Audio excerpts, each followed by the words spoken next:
सर्वसामान्यांच्या हक्काचा आवाज जागर जनस्थान।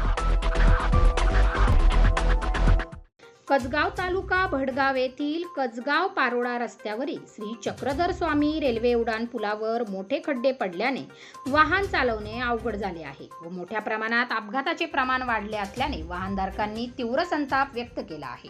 याचे सविस्तर वृत्त असे की कजगाव पारोळा रस्त्यावरील रेल्वे उड्डाण पुलाचे काम गेल्या 4 ते 5 वर्षापासून झाले असून गेल्या काही दिवसापासून रेल्वेच्या कामासाठी मुरुम घेऊन जाणारे अवजड वाहनांची वाहतूक मोठ्या प्रमाणावर होत असून सदर पुलाची व रस्त्याची दुरावस्था झाली आहे। प्रमाणापेक्षा जास्त वरलोड मुरुम घेऊन जाणाऱ्या डंपरमुळे पुलावरील रस्त्यावर खड्डे पडले आहे। या संदर्भात दिनांक 4 ऑक्टोबर रोजी अभियंता सार्वजनिक बांधकाम विभाग भडगाव जिल्हा जळगाव यांच्याकडे कजगाव येथील रहिवासी भूषण नामदेव पाटील यांनी तक्रार अर्ज केला असून तरी संबंधित ठेकेदारांनी योग्य ती कारवाई करून सदर रस्त्याचे काम हे चांगल्या प्रतीचे करण्यात यावे अशी मागणी केली आहे।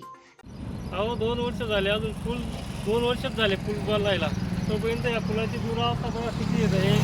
हे जे खड्डे आहेत भरपूर वेळेस बुजले गेले, काही नाही माती टाकून देतात, ते मुरुम टाकून देतात। हो तसं होतं 2-4 दिवसात लगेच होतं। आता 4 दिवसा पहिले बुजलं यांनी, 4 दिवसात बघा तुम्ही लगेच कशी अवस्था झाली त्यांची।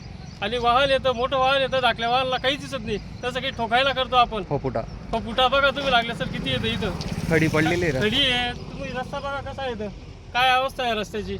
2 वर्ष झाले ना हो, 2-2 दिवसात काही ना काही अपघात होत असतं इथं। हो आता ते मागे रिक्षाचा ऍक्सिडेंट झाला, मागे गाडी पलटी झाली, मोटरसायकलचा ऍक्सिडेंट झाला। हो आता आम्ही सकाळी 5:30-6ला येतो, आम्हाला अंदाज काहीच नाही, इतका फुटा उडतो। संबंधित अधिकाऱ्याने याकडे लक्ष द्यावं, त्वरित काम मार्गी लावावं। हे बघा काय दिसतं रे मोटरसायकलवाल्याला। जागर जनस्थानसाठी प्रतिनिधी अमीन पिंजारी, कजगाव तालुका भडगाव जिल्हा जळगाव।